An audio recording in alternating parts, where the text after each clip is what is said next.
പിന്നെ നോമ്പുതുറകളെ ജഗപ്പുകയാണ്. അയിക്കൂടെ പോയാലും ഇതീ കൂടെ പോയാലും നോമ്പുതുറ. അമ്മായിൻ്റോടെ, അമ്മോൻ്റോടെ, നാത്തൂൻ്റോടെ, മരുവളോടെ, മരുവൻ്റോടെ, മോളി മോൻ്റെ ഇളച്ചിൻ്റോടി മൂത്തച്ഛൻ്റോടി, ക്ലബിന്റെ വക, കോളേജിലെ തുറ, സ്കൂളിലെ തുറ. ഇതിപ്പോ പറഞ്ഞോണ്ട് നിൽക്കണതിന്റെ ഇടയിൽ ഇതാ മൊബൈലിക്ക് ചെറിയ അളാപ്പാന്റെ വാട്സപ്പ് മെസ്സേജ് വന്നു. നോമ്പ് 11 അവർക്ക് വരണമെന്ന്. ഞങ്ങളും പോരി, ഞമ്മക്കൊരു നോമ്പുതുറ കൂടി വരാം. ഇന്നത്തെ നോമ്പുതുറ. നോമ്പ് നോറ്റിണെന്ന് വീമ്പ് പറഞ്ഞ് നടന്നാ പോരാ. ആദ്യത്തെ 10 തന്നെ നോമ്പുതുറ നടത്തണം.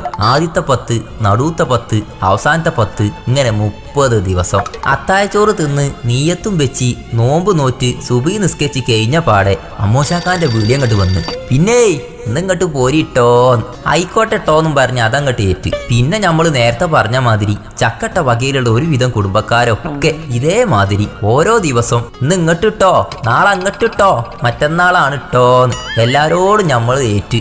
എല്ലായിടത്തും